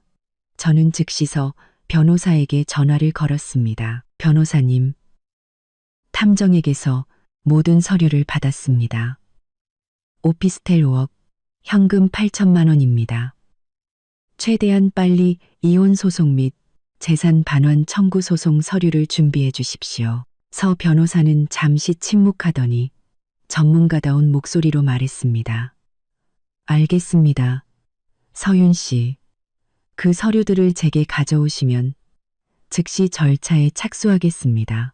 우리가 가장 먼저 해야 할 일은 그가 집에 돌아오자마자 그를 수세에 몰아넣을 결정적인 한 방을 날리는 것입니다. 저는 탐정 사무실을 나왔습니다. 제 마음은 완전히 얼어붙어 있었습니다. 사랑, 신뢰, 존경, 그 모든 것이 무감각한 숫자들과 집문서 위 낯선 여자의 이름으로 대체되었습니다. 저는 민준의 출장을 무자비한 대결로 끝내야 할 때가 왔음을 알았습니다. 5일간의 출장 마지막 날인 화요일, 민준은 저녁에 집에 도착할 것이라고 전화로 알려왔습니다. 그의 목소리는 편안하면서도 약간 피곤해 보였는데 마치 멀고 힘든 출장을 마치고 돌아오는 사람처럼 보였습니다. 나 도착하면 뭐 특별히 먹고 싶은 거 없어? 내가 당신이랑 준서 먹을 거 사갈게. 민준이 전화로 말했습니다. 그냥 오세요. 저녁은 다 준비해 놨어요. 준서가 아빠를 얼마나 기다리는지 몰라요. 저는 대답했습니다. 제 목소리는 너무나 부드럽고 평온해서 제 자신의 연기력에 저 자신도 놀랄 정도였습니다. 저는 오후 내내 대결을 준비했습니다. 집을 청소하지도 꽃을 사지도 환영하는 듯한 그 어떤 행동도 하지 않았습니다. 저는 그저 편안한 실내복을 입고 머리를 단정하게 묶은 채 기다렸습니다. 제가 준비한 것은 서류 파일이었습니다. 서 변호사가 검토하고 체계적으로 정리한 그 파일. 저는 그것을 거실 탁자 위에 식어버린 커피 잔 옆에 반듯하게 놓았습니다. 파일 표지에는 아무것도 쓰지 않았습니다. 단지 제가 인쇄한 커다란 사진 한 장만 있었죠. 민준이 신생아를 안고 있고 시부모와 시누이가 306호에서 혜진을 둘러싸고 있는 그 사진이었습니다. 저녁 7시쯤 익숙한 회사차가 대문 앞에 멈추는 소리가 들렸습니다. 저는 일어나 문을 열러 나갔습니다. 얼굴에는 아무런 감정도 드러내지 않았죠. 민주는 과일이 담긴 큰 봉투를 들고 집으로 들어섰습니다. 그의 얼굴은 햇볕에 약간 그을렸고 정말 피곤해 보였습니다. 아마도 병원과 호텔 사이를 오가며 연기하느라 지쳤을 겁니다. 나 왔어, 여보. 민준이 말했습니다. 저를 안으려고 했지만 저는 섬세하게 한 걸음 뒤로 물러섰습니다. 네, 오셨어요. 오는 길에 고생 많았죠. 그는 제 냉담함에 약간 놀란 듯 했지만 금세 제가 출장이 길어져 삐졌을 거라고 생각하며 대수롭지 않게 넘겼습니다. 준서는 어딨어? 우리 아들 보고 싶어 죽겠네. 민준이 거실을 둘러보며 물었습니다. 방에서 장난감 가지고 놀고 있어요. 그냥 놀게 두세요. 여기 좀 앉아요. 할 얘기가 있어요.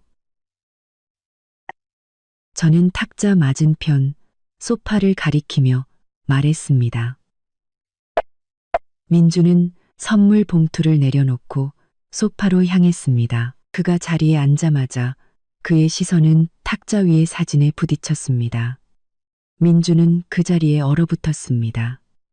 그의 얼굴색이 순식간에 변했죠. 피곤함은 온데간데 없고 극심한 공포가 그 자리를 차지했습니다. 그는 사진을 뚫어져라 쳐다보다가 저를 올려다보았습니다. 이게 뭐야? 서윤아, 이게 어떻게 된 거야? 민준의 목소리는 평소의 자신감을 잃고 갈라졌습니다. 저는 그의 질문에 대답하지 않고 천천히 서류 파일을 그의 쪽으로 밀었습니다. 보세요. 당신이 포항까지 가서 지켜야 한다던 그 중요한 서류들이에요. 꼼꼼히 보세요. 당신을 위해 아주 충실하게 준비했으니까. 민주는 떨리는 손으로 파일을 열었습니다. 그의 시선은 사진들과 녹음 기록을 스쳐 지나 은행 거래 내역서에 멈췄습니다. 혜진에게 이체된 8천만 원의 상세 내역, 그리고 마지막으로 그 여자 명의로 된 5억짜리 오피스텔 소유권 증명서까지. 민준의 이마에 땀이 송골송골 맺히기 시작했습니다. 그는 무언가 말하려 했지만 목이 맨 듯 말을 잇지 못했습니다. 서윤아, 나 미행한 거야. 미행하지 않았어요. 민준 씨, 저는 단지 이 회사와 이 가정의 재정을 관리하는 사람일 뿐이에요. 당신이 당신의 권한을 남용해서 우리 공동 재산으로 다른 살림을 차렸는데 내가 모를 거라고 생각했어요? 저는 소리치거나 눈물 한 방울 흘리지 않고 놀라울 정도로 침착한 목소리로 말했습니다. 제 침착함은 민준을 더욱 두렵게 만들었습니다. 그는 파일을 테이블 위로 내던지고 벌떡 일어섰습니다. 네가 생각하는 그런 거 아니야. 혜진이는. 걔는 그냥 직원이야. 아주 뛰어난 직원. 걔가 어렵다고 해서 그냥 좀 도와준 것뿐이야. 그 집은 걔가 애 데리고 편하게 살라고 내가 그냥 빌려준 거야. 다른 뜻은 전혀 없었어. 뛰어난 직원이라서 당신이 직접 분유랑 기저귀를 사다 주고 병실에서 그 여자애를 안고 있었군요. 뛰어난 직원이라서 당신 부모님이 그녀를 새아가라고 부르며 손주를 돌봐주셨고요. 거짓말 그만해요, 민준 씨. 당신이 말을 할수록 당신의 비겁함만 더 드러날 뿐이에요. 저는 한치의 물러섬도 없이 그의 눈을 똑바로 쳐다보았습니다. 궁지에 몰리자 민주는 무릎을 꿇고 제 다리를 붙잡았습니다. 서윤아, 제발. 내가 잘못했어. 그냥 한순간 유혹에 넘어간 거야. 맹세할게. 정말 맹세해. 당장 다 정리할게. 제발 날 믿어줘.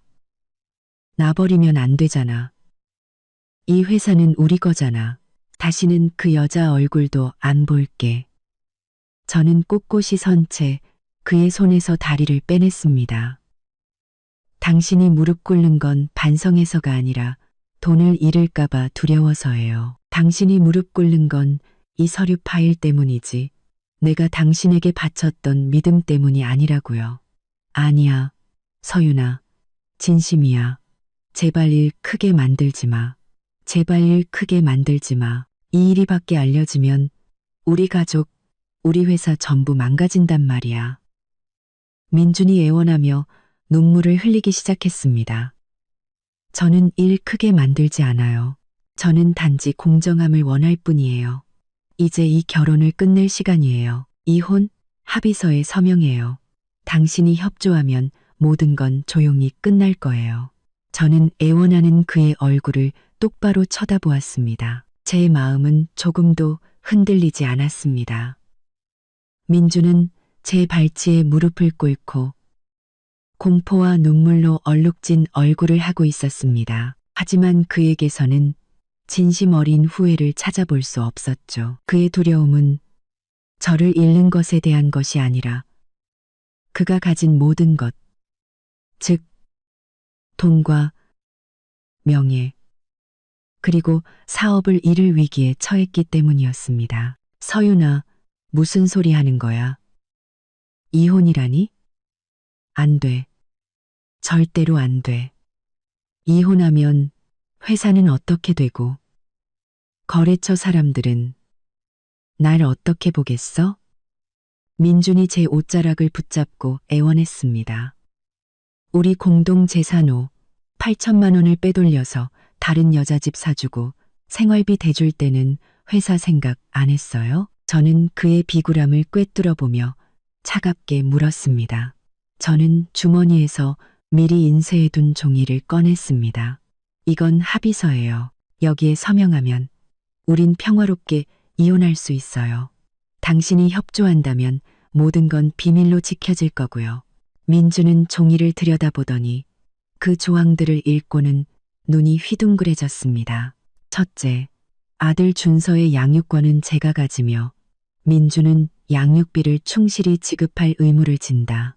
둘째, 회사 지분은 제가 60%, 민준이 40%를 가진다. 이것은 그동안의 제 노력과 재정적 책임을 고려할 때 가장 공정한 수치였습니다. 셋째, 민주는 제3자에게 이전된 모든 공동재산, 즉 현금 8천만 원과 혜진 명의의 5억 원짜리 오피스텔을 전액 반환할 책임을 진다.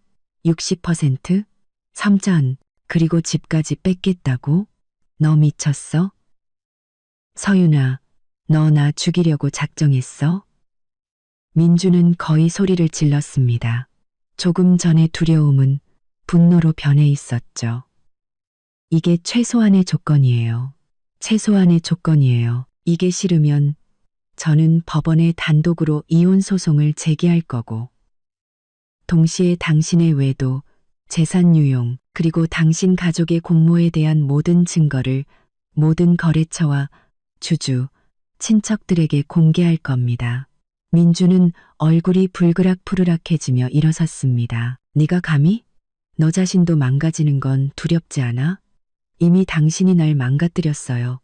민준 씨, 난 이제 공정함 말고는 잃을 게 없어요. 저는 테이블 위에 서류 파일을 다시 집어들고 그의 손에 이혼 합의서가 아닌 다른 서류가 담긴 얇은 봉투를 쥐어주었습니다. 조용히 이혼하고 싶어요. 아니면 파산과 망신을 맛보고 싶어요. 생각하고 이 합의서에 서명할 시간 3일 줄게요. 그 시간 동안 당신이 결정을 더 쉽게 내릴 수 있도록 이 서류를 자세히 보는 게 좋을 거예요. 민주는 봉투를 열어 서류를 훑어보았습니다. 그는 내용을 바로 이해하지 못했지만 저는 그의 얼굴을 잠식하는 당혹감을 볼 수 있었습니다. 그것은 모든 공동 계좌에 대한 임시 동결 명령서였습니다. 이게 뭐야? 계좌 동결. 네가 무슨 짓을 한 거야? 민주는 완전히 이성을 잃고 소리쳤습니다. 맞아요. 서 변호사님과 함께 진행했어요. 당신이 이 집에 발을 들여놓는 순간 회사의 운영 자금을 포함한 모든 공동은행 계좌는 임시 동결 처리됐어요. 제가 은행에 통보했거든요. 직원들 월급 계좌를 제외하고 모든 거액 거래, 지출, 이체는 중단됐어요. 저는 한 글자 한 글자 민준의 가슴에 못을 박듯 말했습니다. 당신은 현금을 인출할 수도 자재 대금을 결제할 수도 혜진에게 돈을 보낼 수도 없어요. 아무것도 할 수 없다고요. 당신이 합의서에 서명하지 않으면 회사는 3일 안에 멈출 수도 있어요. 이 순간 민주는 완전히 무너졌습니다. 그는 회사 계좌 동결이 가장 치명적인 공격이라는 것을 잘 알고 있었습니다. 그는 회사 계좌 동결이 가장 치명적인 공격이라는 것을 건축 자재 업계에서 공급업체에 대한 대금 지급이 단 하루만 늦어져도 10년간 쌓아온 신용이 무너질 수 있었습니다. 너 정말 잔인하다. 서윤아, 어떻게 네 회사에 이럴 수가 있어?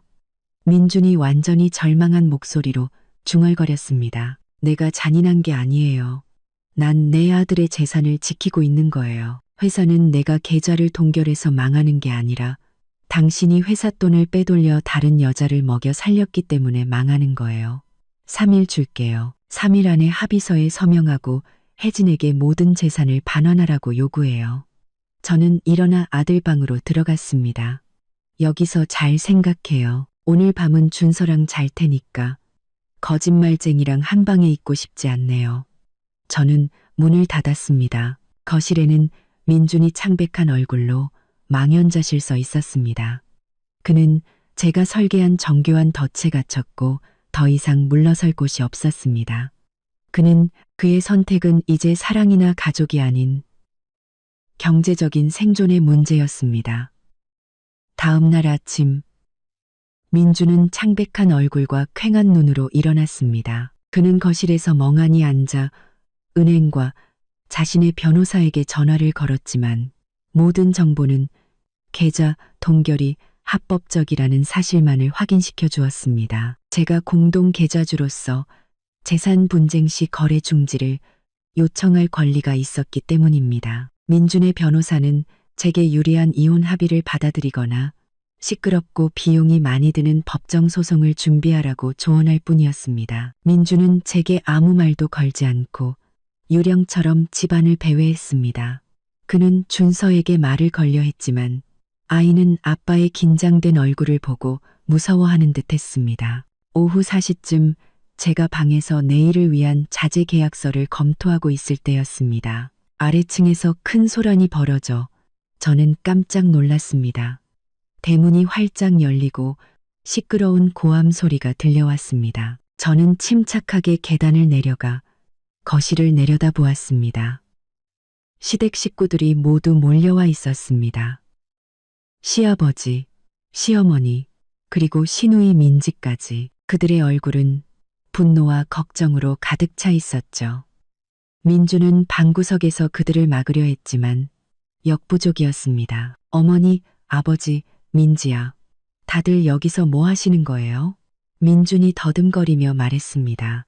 시어머니는 제가 내려오는 것을 보자마자 달려들어 제 얼굴에 손가락질을 했습니다. 서윤이, 너 정말 악독하구나. 감히 우리 민준이 계좌를 동결시켜. 이 집안 다 죽이려고 작정했어? 시어머니의 목소리는 비난으로 가득 차 날카롭게 울려 퍼졌습니다. 무슨 말씀이세요? 어머님, 저는 이해가 안 되네요. 저는 얼음장처럼 차가운 표정을 유지했습니다. 이해가 안 돼? 아주 잘났구나. 민준이한테 다 들었다. 너도 알지? 혜진이가 갓난애를 낳고 비싼 산후조리원에 있는 거. 거기서 매주 비용을 결제하라고 독촉한단 말이다. 그런데 계좌가 다 막혀서 민준이가 돈을 못 찾잖아. 못 보낸다고 네가 우리 새아가랑 손주를 조리원에서 쫓겨나게 만들 셈이야. 저는 시어머니를 바라보았습니다. 역겨운 감정이 치밀어 올랐죠. 그녀는 제 안부나 준서의 안부는 묻지도 않고 오직 제 남편을 빼앗은 여자와 그들의 불법적인 손주만을 걱정하고 있었습니다. 시아버지는 근엄한 표정을 유지하려 애썼지만 그의 목소리에도 압박감이 서려 있었습니다. 서윤아, 무슨 일을 하든 가족 간의 정을 생각해야지. 어쨌든 이왕 이렇게 된 거 네가 너무 심하게 구는 거다. 당장 계좌 동결 풀고 돈 문제는 나중에 다시 얘기하자. 신우이 민지도 끼어들었습니다. 목소리는 아주 건방졌죠. 형님, 너무 욕심 부리지 마세요. 오빠가 형님이랑 준서는 책임진다고 했잖아요. 근데 지금 이렇게 하는 건 오빠를 죽으라는 길로 내모는 거예요. 사업하는 사람이 유동자금 없으면 회사 망하는 거 몰라요? 돈 문제는 나중에 얘기하자고요. 저는 가볍지만 경멸이 담긴 미소를 지었습니다. 어머님, 아버님, 아가씨, 제가 한 가지만 여쭤볼게요. 당신들 아들과 손주가 병원에 있을 때, 제가 어머님께 전화했을 때, 왜 이모님 댁을 봐줘야 해서 바쁘다고 하셨어요? 왜 민지는 템플스테이 가서 휴대폰을 꺼놨다고 했죠? 세 사람 모두 깜짝 놀라 얼굴이 분노에서 당혹감과 두려움으로 변했습니다. 그들은 제가 이 사실을 알고 있을 거라고는 상상도 못했던 겁니다. 말 돌리지 마라. 서윤아, 대답이나 해. 언제 민준이 계좌 동결 풀어줄 거야? 시어머니가 본론으로 돌아가려 했으며 물었습니다. 혜진 씨 조리원 비용은 언제 결제되는데요?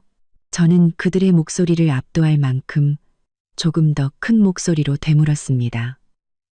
정말 웃기는군요. 그 조리원 비용은 원래 우리 준서 분유값이나 회사 직원들 월급으로 나갔어야 할 돈이에요. 그런데 감히 여기 와서 저한테 요구를 하세요?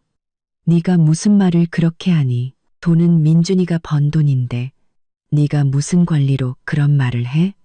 시아버지가 목소리를 높이려 했지만 그의 목소리는 이미 힘이 빠져 있었습니다. 저는 더 이상 말싸움하지 않았습니다. 이 소란을 잠재울 결정적인 한 방을 날릴 때가 왔음을 알았죠. 저는 책상으로 곧장 걸어갔습니다. 그곳에는 제가 미리 준비해둔 더 두껍고 조심스럽게 봉인된 또 다른 서류 파일이 있었죠. 더 이상 말하고 싶지 않네요. 온 가족이 공모해서 저를 속이고 친손자를 버려두고 다른 여자의 아이를 돌봤으니 그럼 오늘 당신들이 그 거짓된 행복을 쌓기 위해 무엇을 팔아넘겼는지 똑똑히 보여드리죠. 저는 그렇게 말하고 파일의 봉인을 거칠게 뜯었습니다. 저는 목소리를 높일 필요가 없었습니다. 제 침착함과 제가 내미는 증거들은 거실 전체를 침묵시키기에 충분한 무게를 가지고 있었죠. 저는 첫 번째 사진을 테이블 위에 올려놓았습니다. 민준이 신생아를 안고 있고 시부모와 민지가 306호에서 혜진을 돌보는 사진이었습니다. 어머님, 아버님은 혜진 씨를 모른다고 하셨죠. 민지는 템플스테이에 갔다고 했고요. 이건 온 가족의 공모에 대한 증거입니다. 다들 거기 계셨잖아요. 그녀를 새아가라고 부르고 아기를 손주라고 불렀죠. 이 증거는 아주 선명하게 녹음되어 있습니다.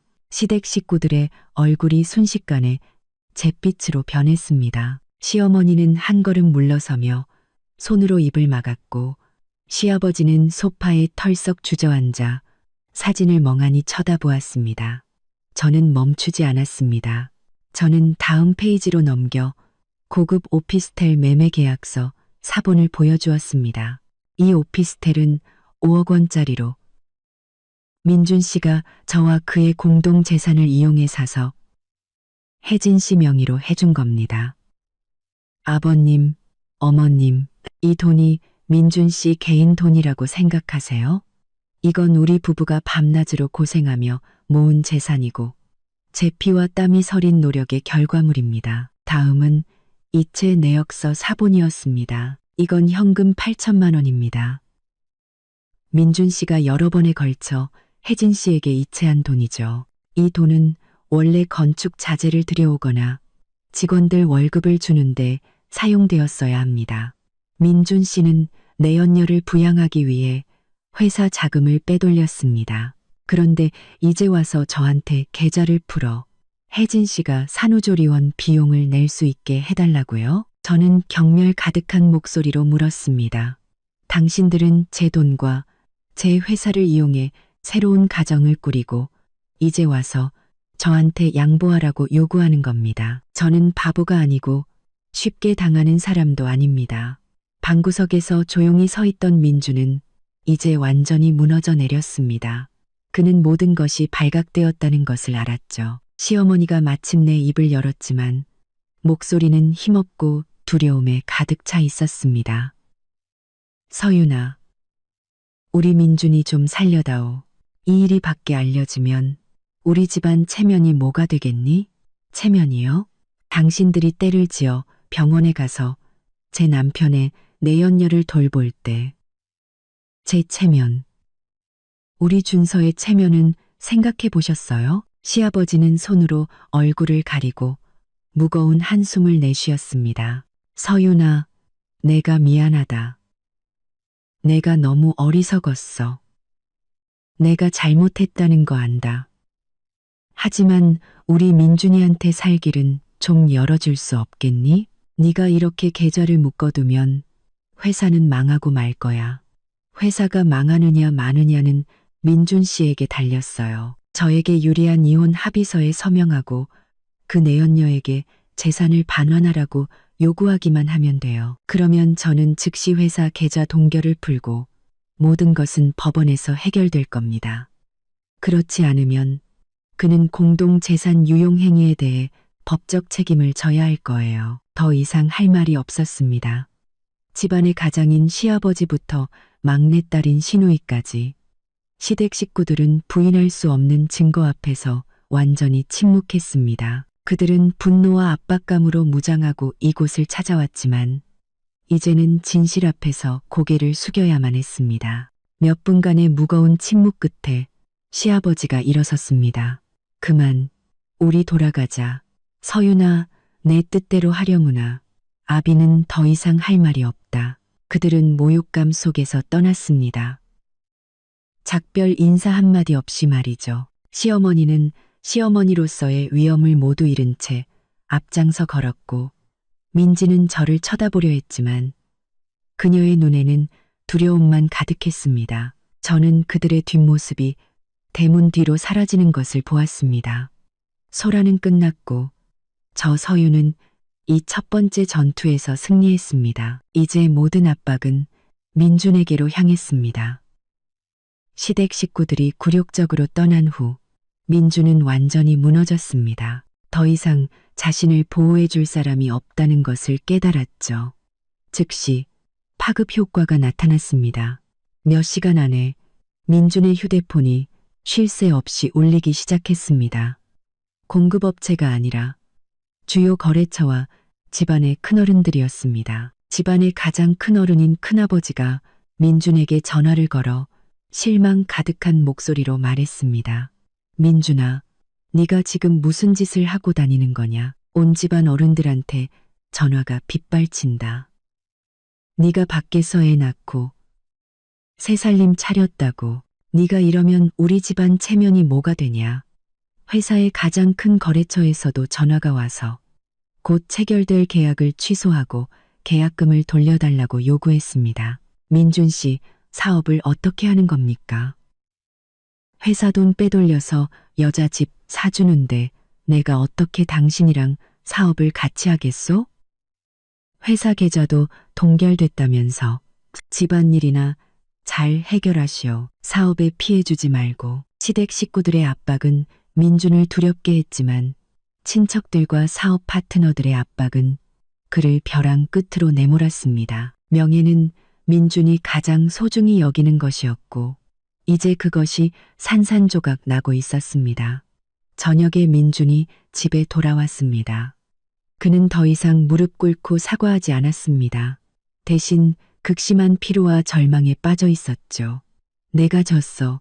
서윤아. 네가 원하는 대로 다 할게. 제발 이제 회사 계좌 좀 풀어줘. 이러다 정말 다 무너지고 말 거야. 합의서는요? 저는 여전히 변함없는 목소리로 물었습니다. 민주는 주머니에서 이혼 합의서를 꺼냈습니다. 그의 서명은 이미 되어 있었지만 떨리고 희미했습니다. 서명했어. 하지만 약속해. 내가 서명하면 네가 혜진이한테서 그 집이랑 돈을 되찾는 걸 도와줘야 해. 난 그걸 메꿀 돈이 없어. 그건 당연한 일이죠. 저는 합의서를 받아 파일에 넣었습니다. 계좌 동결 해제 명령을 보내기 전에 그 여자에게 전화해서 재산을 반환하라고 요구해요. 당신의 협조에 대한 증거가 필요하니까. 민주는 고개를 푹 숙이고 휴대폰을 꺼내 혜진에게 전화를 걸었습니다. 수화기 넘어 혜진의 목소리는 여전히 달콤했지만 약간의 불안감이 섞여 있었습니다. 민준 씨, 왜 오늘은 나랑 아기 보러 안 왔어요? 여기서 비용 결제하라고 난리예요. 혜진 씨, 잘 들어요. 민준이 말했습니다. 그의 목소리에는 더 이상 평소의 다정함이 없었고 대신 차가움과 씁쓸함이 가득했습니다. 다 끝났어. 당신 나한테 받은 8천만 원이랑 5억짜리 오피스텔 당장 돌려줘요. 나한테 다시 명예 이전하는 절차 밟으라고. 수화기 저편은 잠시 침묵하더니 혜진의 목소리가 날카롭고 도전적으로 변했습니다. 무슨 소리예요? 당신이 우리 아들 주려고 사준 거잖아요. 이제 와서 돌려달라고요? 꿈 깨세요. 내가 당신 애를 낳았다고요. 이혼 서류 한 장이면 다 끝날 줄 알아요? 장난하는 거 아니야. 지금 내 아내가 회사 계좌를 다 동결시켰어. 당신이 내 말대로 하지 않으면 난 당신이랑 애한테 더 이상 돈 한 푼도 줄 수 없다고. 알아듣겠어? 단 한 푼도 못 받게 될 거라고. 마침내 혜진도 문제의 심각성을 깨달았습니다. 그녀는 민준이 파산하면 자신이 의지할 곳이 없어진다는 것을 알았죠. 한참의 실랑이와 협박 끝에 혜진은 결국 동의했습니다. 알았어요. 기다려요. 돌려줄 테니까. 하지만 위자료는 줘야 할 거예요. 우리 모자한테 이렇게 대할 수는 없어요. 그녀는 소리치고 전화를 끊었습니다. 그 후 2주 동안 이혼 절차는 신속하게 진행되었습니다. 제가 306호에서 찍은 사진, 녹음 파일, 재산 이전 기록까지 부인할 수 없는 증거들 덕분에 판사는 많은 시간을 들이지 않고 이혼을 선고했습니다. 저는 제가 요구했던 모든 것을 얻었습니다. 첫째, 저는 아들 준서의 단독 양육권을 인정받았습니다. 민주는 법에 따라 아들의 양육비를 충실히 지급해야 했습니다. 둘째, 저는 회사 지분 60%의 소유권을 인정받아 회사의 주요 경영자이자 소유주가 되었습니다. 셋째, 법원은 민준에게 현금 8천만 원과 혜진에게 불법적으로 이전된 5억 원 상당의 오피스텔 가치를 포함한 총 5억 8천만 원을 전액 반환하라고 판결했습니다. 재산 회수 절차는 비교적 순조롭게 진행되었습니다. 법적 압박과 민준의 냉담함 속에서 혜진은 현금을 반환하고 오피스텔 명의 이전 절차를 밟을 수밖에 없었습니다. 그녀는 민준에게 위자료를 요구하려 했지만 재정이 파탄나고 신용을 잃은 민준에게는 그럴 능력이 없었습니다. 민준은 침묵 속에서 우리 집을 떠났습니다. 그는 회사 근처의 작은 오피스텔로 이사했고 40%의 지분만 남게 되었습니다. 그는 회사 경영에 다시 참여하려 했지만 60%의 지분을 가진 제가 그를 모든 주요 경영 및 관리 직책에서 배제했습니다. 저의 새로운 삶이 시작되었습니다. 저는 회사 이름을 SYJS 서윤과 준서로 바꾸고 저와 아들의 새로운 시작을 상징하게 했습니다. 저는 회사 재건에 모든 힘을 쏟았습니다. 시댁 식구들은 그 사건 이후 저와 완전히 연락을 끊었습니다. 시어머니는 더 이상 귀찮게 전화하지 않았고 시누이는 소셜미디어에서 자랑 섞인 글을 올리지 않았습니다. 그들은 자신들의 공모가 얼마나 끔찍한 결과를 가져왔는지 깨달았던 거죠. 풍문으로 민준이 가족에게서도 외면당했다는 소식을 들었습니다. 시아버지와 시어머니는 아들의 행동과 자신들의 공모에 대해 너무나 큰 수치심을 느꼈다고 합니다. 그들은 더 이상 혜진과 그 불법적인 손주를 돌보지 않았습니다. 혜진은 가장 큰 재정적 버팀목을 잃었다는 것을 깨달았습니다. 그녀는 산후조리원을 떠나 민준을 상대로 명예훼손 및 양육비 청구 소송을 시작했습니다. 민준은 돈도 명예도 없는 상태에서 이길 수 없는 새로운 법적 싸움에 휘말렸습니다. 저의 이야기는 눈물이나 후회로 끝나지 않았습니다. 자유와 평온으로 끝났죠. 저는 강인한 싱글맘이자 예리한 여성 CEO가 되었습니다. 저는 저 자신과 제 아들을 위한 공정함을 되찾았습니다. 저는 믿음은 배신당할 수 있지만 정의와 재산 그리고 명예는 그렇지 않다는 것을 증명했습니다. 저는 책상 위에 놓인 저와 아들이 함께 찍은 사진을 바라보았습니다. 저는 더 이상 참고 질투하고 약했던 아내가 아니었습니다. 민준의 배신은 제게 값비싼 교훈을 주었지만 동시에 바로 그 배신이 저를 오늘날의 강하고 결단력 있는 여성으로 만들었습니다. 저는 자리에서 일어나 창가로 다가가 아들을 바라보았습니다. 전쟁은 끝났고 저는 승리했습니다. 저는 재산과 회사를 되찾았고 가장 중요하게는 제 인생을 되찾았습니다. 저는 미소를 지었습니다. 더 이상 어색하거나 무언가를 감추는 미소가 아닌 완전히 자유로운 여성의 미소였습니다. 서윤의 새로운 삶은 바로 오늘부터 공식적으로 시작되었습니다. 마지막 순간까지 들어주신 여러분께 진심으로 감사드립니다. 다음 영상에서 다시 뵙겠습니다.